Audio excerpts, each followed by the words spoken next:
십자 앞에서 신부 입장을 기다리던 새신랑이 있었습니다. 신부 입장 행진곡이 울리는 순간 이 신랑이 온데간데 없이 사라졌습니다. 신랑이 없어지니까 결혼식장은 소란해졌고 혼주들과 주례 목사는 당황해서 어찌할 바를 몰랐습니다.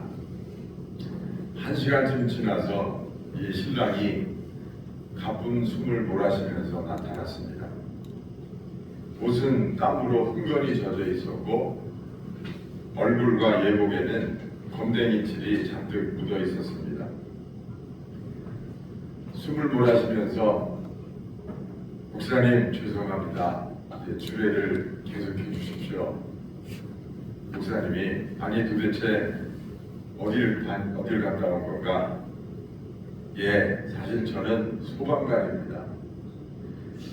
신부를 기다리고 있는데 갑자기 밖에서 화재 사이렌이 울려서 저도 모르게 뛰쳐나가서 불을 끄고 왔습니다. 이 말을 들은 하객들이 모두 일어서서 정말 저 신랑 충성되고 훌륭한 신랑이다. 그리고 그 소방수에게 다 같이 일어나서 기립박수를 보냈습니다. 우리 성도들은 예수 그리스도의 군사들이요 또 악한 마귀의 불장난을 막아서는 소방관들입니다. 우리 내 귀에 듣게 한번 이야기해 봅시다. 오른손 들고 괜찮아. 하나님이 불 끄신다. 괜찮아. 잘 될겨. 그렇게 될 줄로 믿습니다. 오늘 말씀에 보면 하나님과 함께 일하는 자로서 권하노니 이런 말씀으로 시작이 됩니다. 하나님과 함께 일하는 자라고 하는 말은 하나님의 마음을 아는 자라는 이야기입니다. 하나님의 마음을 아는 자로서 권하노니 하나님의 은혜를 헛되이 받지 말라. 그리고 그 뒤에 하나님의 일꾼이 되는 것에 대해서 설명하고 있습니다. 하나님의 은혜를 헛되이 받지 말라. 그리고 하나님의 일꾼이 되라. 무슨 말인가요? 은혜를 받고도 일하지 않으면 그것은 은혜를 헛되이 받은 것과 같다. 그 말씀이에요. 뭐라고요? 은혜를 받았으면 일꾼이 되어야 되는데 은혜는 받고 일하지 않으면 그 은혜는 헛되이 받은 거다. 그 말입니다. 은혜 받은 자는 반드시 일하는 자가 되라 하는 말씀이에요. 아주 중요한 말씀입니다. 은혜를 아는 사람, 은혜가 있는 사람이 일꾼이 되어야 됩니다. 또 일꾼이 되고자 하는 사람은 은혜를 사모해야 됩니다. 은혜가 있으니까 일꾼이 되려고 하겠죠. 그런데 일꾼이 되고자 하는 은혜와 이를 감당할 수 있는 은혜는 또 다른 은혜입니다. 일하고자 하는 사람도 은혜를 사모해야 되지만 일 맡은 자들이 그 일을 감당하기 위해서 그 감당할 만한 은혜를 사모해야 되는 일이 꼭 필요합니다. 요한복음 15장 5절 말씀에 보니까 예수님께서 말씀하시기를 너희가 나를 떠나서는 아무것도 할 수 없습니다. 그러셨어요. 일꾼의 능력이라고 하는 것은 인간적인 열심이 아니라 예수님이 베푸시는 그 은혜가 출발점이 됩니다. 고린도전서 15장 10절 말씀에는 그러나 나의 낮은 것은 하나님의 은혜로 된 것이니 내가 아니요 오직 나와 함께 하신 하나님의 은혜로라고 사도 바울이 고백하고 있습니다. 내가 하나님의 일꾼이 된 것은 전적으로 하나님의 은혜로 되는 것이라 그 말씀이죠. 바울은 자신의 사역 전체를 하나님의 은혜 체험에서 나온 것이라고 주장하고 있습니다. 그러므로 주께서 맡기신 일을 감당하기 위해서는 그 감당할 은혜를 사모해야 됩니다. 제가 목회를 하면서 제일 힘들게 생각하고 중요하게 생각하는 게 뭔지 아세요? 은혜를 유지하는 겁니다. 은혜를 유지하는 거예요. 건강을 유지하는 것도 중요하고 컨디션 조절하는 것도 중요하고 성도들과의 관계도 중요하고 목회를 이끌어 나가는 것도 중요하고 설교 준비하는 것도 중요하지만 제일 중요한 거는요, 메마르지 않는 거예요. 그게 참 쉽지 않다. 늘 은혜가 있어야 기도해도 은혜가 되는 거고 말씀을 전할 때도 그것이 영적 파워가 있는 거고 또 목회 전반에 걸쳐서 은혜가 있어야 믿음으로 할 수 있어요. 은혜가 없으면 나도 모르는 사이에 인간적으로 합니다. 계산적으로 합니다. 사람의 생각으로 해요. 그런데 은혜가 있으면 하나님을 의지하려고 하고 하나님의 도우심이 있다고 하는 사실에 소망을 갖고 하게 돼요. 근데 그 은혜를 유지하는 게 쉽지 않아요. 나이를 제가 조금씩 이렇게 먹어보니까 이전보다 더 해야 현상 유지가 되더라고요. 이 사람의 근육이 그렇더라고요. 젊었을 때는 한두 시간만 운동을 해도 한두 시간 운동해도 한 보름은 견딜 수 있더라고요.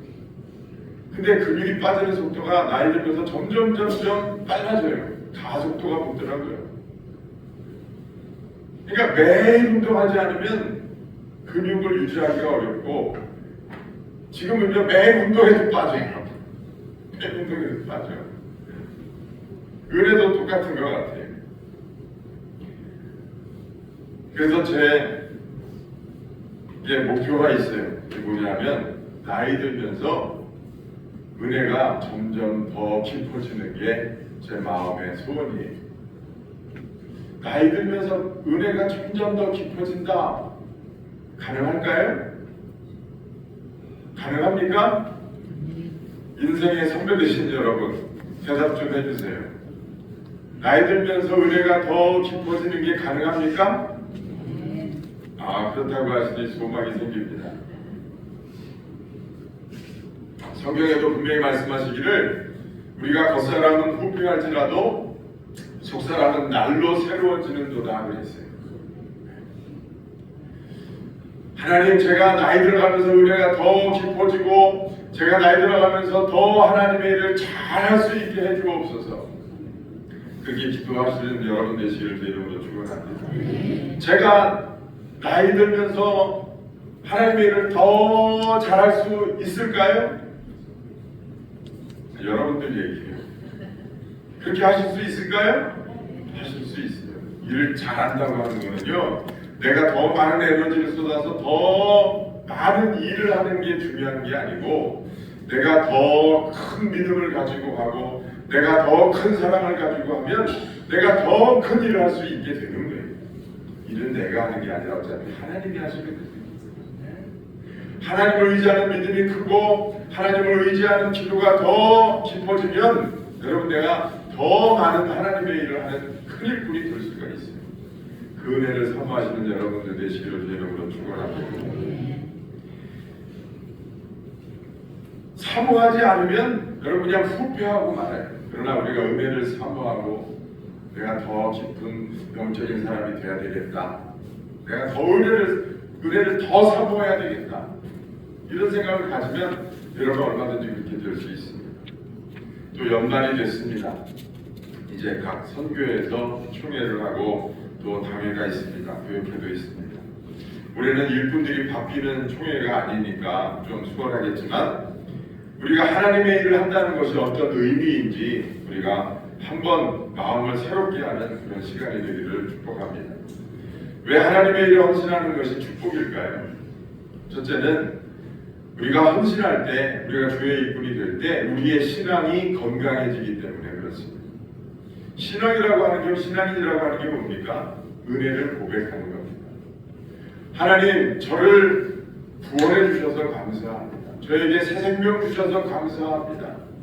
하나님, 저를 지키시고 인도하시고 축복해 주셔서 감사합니다. 라고 하는 신앙의 고백입니다. 그리고 그 고백을 우리 삶 속에서 또 믿음의 공동체 안에서 그 받은 바 은혜를 실현해 나가는 것, 그게 신앙생활입니다.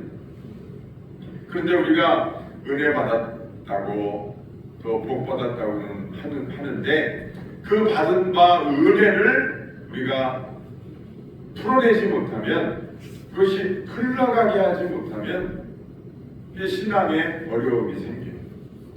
우리 신앙이 건강해지려면 여러분 받은 바 은혜를 잘 흘려보낼 수 있는 좋은 통로가 되어야 됩니다. 여러분 주일날 설교를 통해서, 찬양을 통해서, 기도를 통해서, 예배를 통해서 은혜 받았다고 해서 예배에 성공했다고 생각하면 착각입니다. 그건 절반만 성공합니다. 그 받은 바 은혜를 가지고 내가 삶의 현장에 가서, 가정에서, 이웃사회에서, 직장에서 그 받은 바 은혜대로 살아내는 것, 그것이 바로 예배의 완성이 되는 거예요. 우리가 앉아서 참 좋다, 은혜롭다, 참 감동이다, 그거는 절반만 성공하는 거예요. 로마서 12장 1절 말씀해 보면 너희 몸을 하나님이 기뻐하시는 거룩한 산제사로 드리라, 이런 말씀이 있습니다. 우리 한번 따라해봅시다. 너희 몸을 하나님이 기뻐하시는 거룩한 산제사로 드리라. 뭐를요? 뭐를? 너희 몸을 하나님이 기뻐하시는 거룩한 산제사로 드리라. 여러분, 몸을 제사로, 몸을 드린다고 하는 게 뭐예요? 우리 삶을 드리는 거예요. 우리 삶은 다 몸으로 하지 않습니까? 우리가 앉아서 예배 드리면서 마음적으로, 심적으로, 영적으로는 은혜를 받아요. 그런데 그건 절반이라고. 우리 몸으로 살아가는 그 인생 속에서 우리가 받은 은혜를 실현해내는 것, 그게 여러분 예배의 완성이 되는 거예요. 여러분, 사람이 언제 철이 듭니까? 결혼해서 아이들을 키우면서 철이 든다고 하지 않습니까? 결혼해서 뱃속에 아이를 갖고 그 아이를 사람 만들기 위해서 아둥바둥하면서 고생을 해보면, 아, 내가 이런 사람 받았구나. 정말 그 아이를 보면서 목숨처럼 끔찍히 사랑해 보고서야 부모의 마음을 알고 그때 철이 드는 거예요. 제가 교인들한테 목사님 얼마나 힘든지 좀 알 것 같아요, 이런 말 들을 때가 있어요. 이게 언제인 줄 아세요? 자기들이 속회인도도 해보고 남녀성교 회장도 해보고 주일 하면서 교인들하고 갈등이 생기고 막 교인들 때문에 어려워보고 이것저것 일을 맡아보면은요, 이게 쉽지 않다는 걸 알게 돼요. 근데 여러분, 그럴 때 믿음이 자라나는 거예요. 그럴 때 신앙이 건강해집니다. 그래서 여러분, 힘들고 어렵지만 그거는 참 좋은 일이고 복된 일이에요. 또 하나, 우리가 주의 일을 할 때 하나님은요, 내 삶을 책임져 주세요. 그래서 주를 위해 헌신하는 게 귀한 일입니다. 하나님이 책임져 주신다, 그럼 뭐 문제가 없어요. 하나님이 우리 내 삶을 책임져 주신다, 그 하나님이 천지를 창조하신 만군의 주 여호와 하나님이세요. 그 하나님이 내 아버지가 되셔서 내 삶을 책임져 주신다는 거예요. 비록 하나님이 우리 눈에 보이지는 않지만 하나님은 눈에 보이는 이 세상 만물을 창조하신 분이고, 그 하나님 지금도 살아계셔서 그 하나님은 지금도 나와 이 세상을 불꽃 같은 눈동자로 지켜보고 계시고, 하나님이 지금도 역사의 주인이 되셔서 이끌고 가시는데, 그 하나님이 내 삶과 내 가정을 책임지신다는 거예요. 여러분, 이처럼 복된 말이 어디 있습니까? 여러분, 좀 몸이 아프고 마음이 힘들고 어려워도 여러분 괜찮아요. 하나님이 여러분을 지키시면 됩니다. 하나님이 함께 해주시면 돼요. 여러분의 인생이 불행하다고 생각하지 마십시오. 하나님이 함께 하시는 한 여러분 불행한 인생은 있을 수가 없습니다. 잠시 잠깐 불행해 보일 뿐이지 우리의 삶이 절대 불행해질 수 없어요. 내가 너희들을 내 손바닥에 새겼다. 내가 너희들을 세상 끝날까지 너희들을 잊지 않고 내가 너희와 함께 하겠다. 이 세상 끝에서 하나님이 우리를 기다리셨다가 평생을 안으시고 품으셨던 그 하나님께서 우리가 세상에서 눈 감는 날 다시금 우리를 품에 안으셔서 천국으로 옮겨주실 터인데 여러분 어떻게 우리가 실패할 수 있고 어떻게 우리가 잘못될 수가 있겠어요? 그럼 우리 여러분 하나님을 믿고 의지하면서 강하고 담대한 믿음 가지시기를 주의 이름으로 축원합니다. 여러분 인생을 살다 보면 넘어질 때 있어요. 안 될 때 있습니다. 또 주의를 하다가 보면은 여러분 잘 안 될 때도 있어요. 그러나 중요한 것은 내가 내 힘으로 하는 것이 아니고 하나님이 나를 불러주셔서 하는 것이니 내가 힘이 닿는 한 순종하면서 충성을 다하면 여러분 하나님이 우리를 기쁘게 여기시고 우리 삶을 책임져 주실 줄로 믿습니다. 디모데후서 2장 4절 말씀해 보니까 군사로 부름받은 자는 생활에 얽매임이 없다고 했습니다. 군사로 부름받은 자는 생활에 얽매임이 없대요. 하나님이 부르시면 여러분 그 삶을 다 책임지신다는 얘기입니다. 성경에 보니까 하나님이 모세를 부르셨어요. 너 가서 내 백성 이스라엘을 애굽 땅에서 건져내라. 하나님이 일꾼으로 부르셨습니다. 근데 하나님이 모세를 왜 부르셨을까요? 모세가 능력이 뛰어나서요? 똑똑해서요? 말주변이 좋아서요? 아니요. 모세는요 말주변이 없는 사람이었어요. 모세는 다 똑똑한 사람도 아니었어요. 그런데 하나님 모세를 사랑하셨어요. 그래서 모세에게 일을 맡기고 싶은 거예요. 하나님이 요나를 불러서 너 니누에 가서 복음을 전해라. 그래서 내 백성을 구원해내라 그랬는데 요나가 도망갔어요. 다시스로 도망갔어요. 그런데 하나님이 굳이 그 요나를 고래 뱃속까지 고래까지 등장을 시켜서 고래가 요나를 바닷속에 삼켜버렸어요. 하나님은 끝까지 요나가 일꾼이 되기를 원하셨어요. 왜? 요나가 다른 사람보다 특별해서요? 아니요. 하나님이 요나를 사랑하셨어요. 그래서 요나에게 복을 주고 싶으셨어요. 그래서 일을 맡으신 거예요. 베드로가 예수님을 부인하고 도망갔어요. 굳이 예수님이 베드로를 쫓아가셔서 집까지 쫓아가셔가지고 신방을 하셔서 너 나를 사랑하냐 안 하냐? 너 나 사랑 안 하냐? 사랑해요. 너 진짜 나 사랑 안 해? 아 사랑한다니까요. 그러면서까지 예수님이 베드로를 일꾼 삼으셨어요. 베드로가 뭐 배운 게 많습니까? 승질머리가 좋습니까? 뭐 가진 게 있습니까? 배경이 좋습니까? 그야말로 정말 아무것도 없는 별볼일 없는 사람인데 예수님은 베드로가 주의 일 하기를 원하셨어요. 그래서 주의 일을 맡기시는 거예요. 베드로야, 이놈아 도망다니지 말고 너 내 양을 먹여라. 너 내 일꾼이 되라. 그러면서 베드로를 일꾼으로 삼으신 거예요. 오늘 하나님께서 저와 여러분들을 부르실 때 사람이 없어서가 아니에요. 하나님은 돌들로도 아브라함의 자손이 되게 하실 수 있고 돌들로도 찬양을 받으시는 하나님이세요. 그런데 하나님이 나를 택하셨다. 하나님이 나를 부르신다. 아멘 할렐루야. 주여 내가 여기 있사오니 나를 사랑하여 주옵소서. 여러분 그렇게 주님 앞에 고백하는 것이 복 중에 복인 줄 믿으시기를 바랍니다. 전신 뒤에 반드시 하나님께서 갚아주시는 상급이 있습니다. 우리가 정말 전심으로 하나님의 일꾼이 된다면 하나님은 우리의 삶을 책임지십니다. 어떤 목사님이 개척하실 때 이야기입니다. 하루는 한 청년이 목사님 저 잘 살고 싶어요. 그러면서 목사님을 찾아왔습니다. 제가 주변에 보니까 내 친구들 중에서 가정이 행복하고 안정된 친구는 다 예수님을 믿더라고요. 주변에 보니까. 그래서 나도 예수님을 믿어야 되겠다고 생각을 했어요. 저도 잘 살게 해주세요. 이 목사님 옳았구나. 그리고 이 청년에게 강한 헌신을 요구했어요. 너 교회 일 좀 해라. 그리고 교회 일을 다 맡겨서 하는 거예요. 뭐 개척교회니까 사람이 없는데 얼마나 좋아요.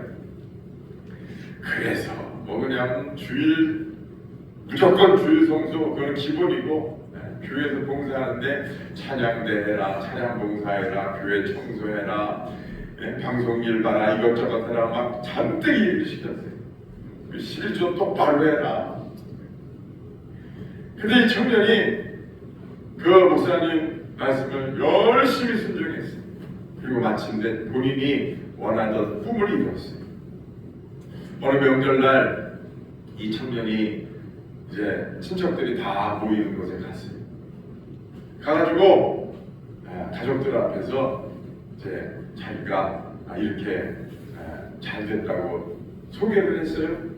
그랬더니 그 작은 아버지가 뭐라고 하냐면은 네가 그렇게 됐어? 그렇게 말하더라고요. 온 집안에서 이 청년이 제일 현찮았더라고요. 머리도 나빠, 배운 것도 없어, 집안도 별로야. 잘 될 수 없는 청년인데 이 청년이 하나님이 복을 주셔서 너무너무 잘 된 거예요. 그래서 그 작은 아버지가 그 얘기를 듣고 이해가 안 된다는 듯이 네가? 그래서 이 청년이 목사님한테 와서 그 얘기를 했더라는 거예요. 목사님, 제가 이번 명절에 집에 내려가서 작은 아버지 식구들이 있는데서 제 소개를 했더니 저희 작은 아버지가 네가 그러셨어요. 그게 무슨 말이야? 그래가지고 이 청년이 그 얘기를 다 했더니 목사님이 감사하다고 눈물을 흘리시더라는 거예요. 여러분, 우리가 하나님의 일꾼이 되면 하나님이 우리 삶을 책임지세요. 하나님은요 잘났다고 일꾼으로 뽑는 게 아니에요. 하나님은요 이 세상에서 좀 잘나 한다는 사람은요 오히려 관심이 없어요. 성경에 보니까 하나님이 택하시고 일꾼 삼으시는 사람들은요 되게 조금 부족한 사람들이 오히려 많아요. 하나님이 이스라엘 백성을 택하셔서 많은 민족을 부끄럽게 하셨어요. 근데 하나님 이스라엘 백성을 왜 택하셨다고요? 이 땅에서 가장 부족하고 약한 민족이라 하나님이 택하셨다고 분명히 말씀하셨어요. 그러니 여러분, 하나님이 나 같은 자를 택하셔서 일꾼 삼으신 것은 하나님의 은혜요 축복의 줄로 믿습니다. 여러분, 주일을 하다가 보면 낙심될 때가 분명히 있습니다. 능력의 한계를 느끼기도 하고 실증이 나기도 하고 무력감에 빠질 때도 있습니다. 때로는 사람들로 하여금 비난을 받기도 하고 손가락질을 받기도 합니다. 때로는 오해를 받습니다. 그래서 낙심하게도 됩니다. 그러나 여러분, 그건 전혀 이상한 일이 아닙니다. 왜냐하면 사도 바울이라고 하는 사람도 똑같이 그런 오해를 받고 서름을 당하고 손가락질을 당하는 일이 있었기 때문에 그래요. 심지어 예수님도 그랬습니다. 예수님도 주일을 하는데 제자들이 좀 잘 따라줘야 되잖아요. 예수님인데 이 12제자도요 예수님 속을 많이 썩였어요. 믿음을 가지라고 해도 믿기를 하나, 같이 기도하자고 하면 자빠져 잠이라자고, 심지어 어떤 놈은 손가락으로 만져보지 않으면 안 믿겠다고 하는 놈이 있지를 않나, 도마. 또 어떤 놈은 예수님을 팔아먹지를 않나, 가롯유다. 어떤 놈은 예수님을 욕하고 도망가지를 않나, 베드로. 그 12명 중에 여러분 예수님을 속을 썩이는 사람이 여러분 예수님도 있었다고. 여러분, 그러므로 우리는 주일을 하다가 낙심하지 말아야 됩니다. 끝까지 낙심하지 말고 우리가 주를 의지하고 주님 주신 사명 잘 감당하다 보면 하나님이 도우시고 위로하시고 하나님이 귀하게 여기실 줄로 믿습니다. 그래서 오늘 본문 말씀 보니까 바울의 고백이 뭡니까? 우리는 속이는 자 같은 자나 참된 자요, 우리는 무명한 자 같으나 유명한 자요, 우리는 근심하는 자 같으나 기뻐하는 자요, 가난한 자 같으나 부유한 자요, 우리는 아무것도 없는 자 같으나 모든 것을 가진 자요.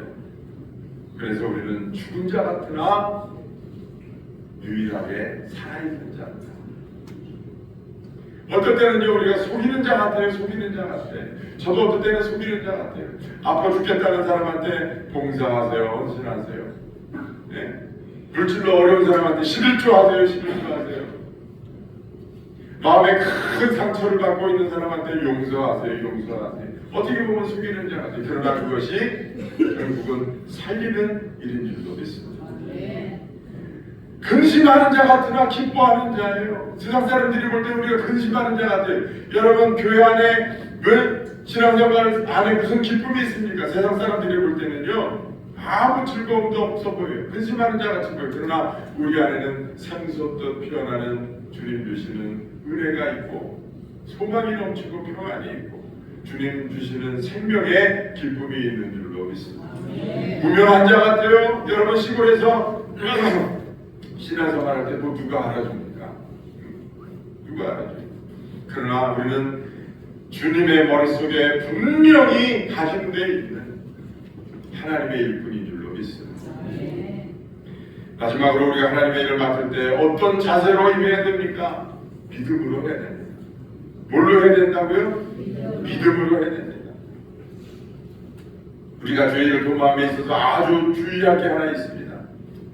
주의를 하면서 아주 주의할 게 하나 있습니다. 이게 뭐냐?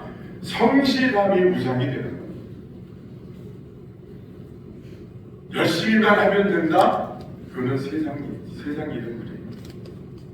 교묘하게 은혜와 믿음이 앞서야 할 일을 성실이라는 미명으로 대신하는 일을 조심해야 됩니다. 은혜와 믿음으로 해야 되는 일을 성실이라는 미명으로 대신해서는 안 되는 거예요. 물론 하나님의 일을 더 성실히 해야 됩니다. 그러나 그 성실이 은혜와 믿음의 자리를 대신해서는 안 됩니다. 믿음으로 하면서 성실해야지 되는 거지. 성실하기는 한데 믿음으로 하지 못하면 그건 곤란합니다. 믿음으로 하면서 성실해야 되는 거지. 열심히는 하는데 믿음으로 하지를 못합니다. 그러니까 하나님과 함께 일하지 못해요. 인간적으로만 하는 거고 그거는 결국에 가서는 독이 될 수 있어요. 본인에게도 공동체. 믿음으로 하는 게 중요하고 인간적인 열심만 가지고는 영적인 열매를 맺을 수도 없고 덕이 되지도 않습니다. 사람들이 크게 착각하는 게 있습니다. 교회는 여러분 성실을 가르치는 곳이 아닙니다. 그건 학교에서 하는 거예요. 학교면 되는 거예요. 교회는 믿음으로 살도록 그리스도께 안내하는 곳이에요. 교회는 성실을 가르치는 것이 아니라 믿음으로 살도록 그리스도께 안내하는 곳이 교회예요. 마태복음 19장에 부자 청년 이야기가 나옵니다. 부자 청년이 하루는 예수님께 나왔습니다. 선생님, 영생을 얻으려면 어떻게 해야 됩니까? 이 부자 청년은요, 부자잖아요. 이제 뭐 더 필요한 게 없어요. 자기가 이제 죽어서 천국 갈 생각만 하는 거예요. 부자라 세상 살 걱정은 없는데 죽어서가 걱정이에요. 어떻게 영생을 얻습니까? 그랬더니 예수님이 뭐라고 말씀하셨느냐? 계명을 잘 지켜야 돼요. 살인하지 말라, 가늠하지 말라, 도둑질하지 말라, 거짓 증거하지 말라, 하나님을 내 목숨처럼 사랑해라, 그리고 네 이웃을 내 몸과 같이 사랑해라. 이 계명을 지켜야 된다 그러셨어요. 그랬더니 이 청년이 뭐라고 그랬어요? 다 지켰나이다. 다 지켰나이다. 그러면서 제가 뭐가 더 부족한가요? 이렇게 물어봤어요. 제가 더 무엇이 더 부족하니까? 무엇을 더 해야 되니까?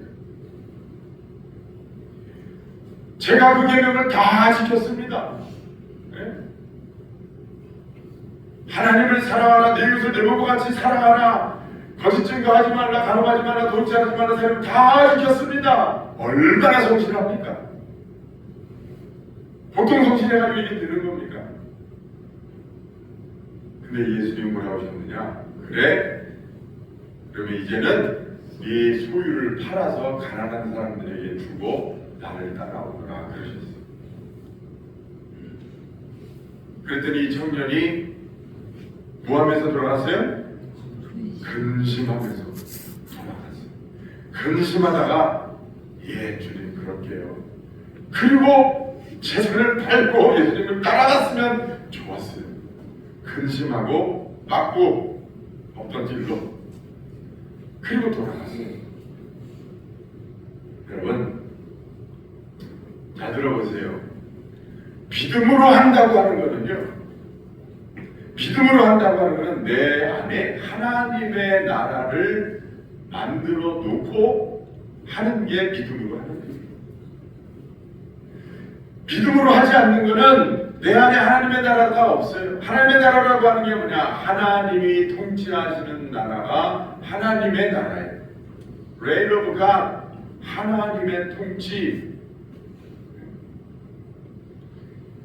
하나님이 통치하시는 나라, 그 나라가 내 안에 있으면 하나님이 왕이 되시는 거예요. 내 안에 하나님이 왕이 되세요. 그래서 무엇을 하든지 하나님 위주가 되고 하나님 먼저가 되고 하나님이 주인공이 되는, 그게 믿음으로 하는 거예요.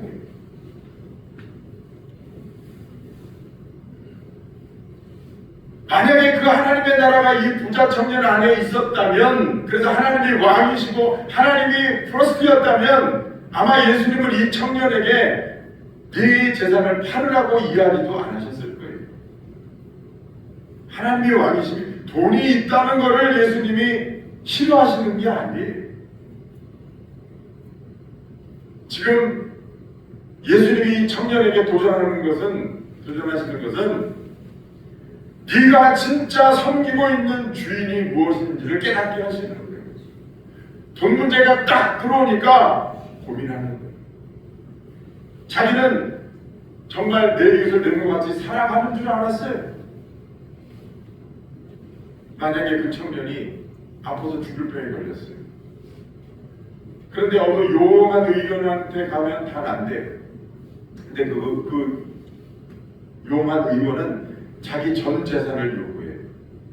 그 전 재산을 그 의원에게 갖다 주고도 살까요? 그 재산 가지고 죽을까요? 예?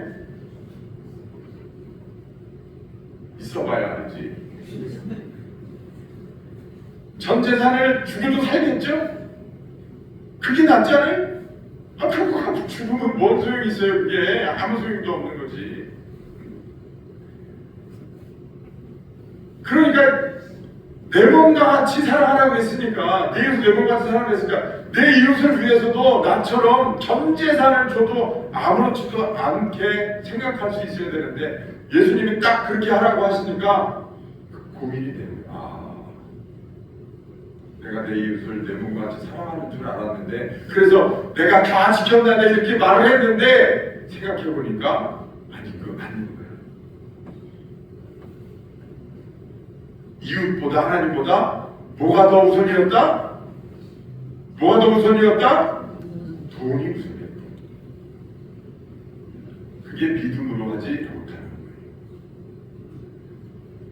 믿음으로 하는 것은 뭐다? 하나님의 나라가 내 안에 있어서 하나님이 왕이 되시고, 그래서 무엇이든지 하나님을 앞세우고 하나님을 의지하면서 하는 게 믿음으로 하는 거예요. 그게 중요한 거지, 성실한 게 중요한 게 아니라고요.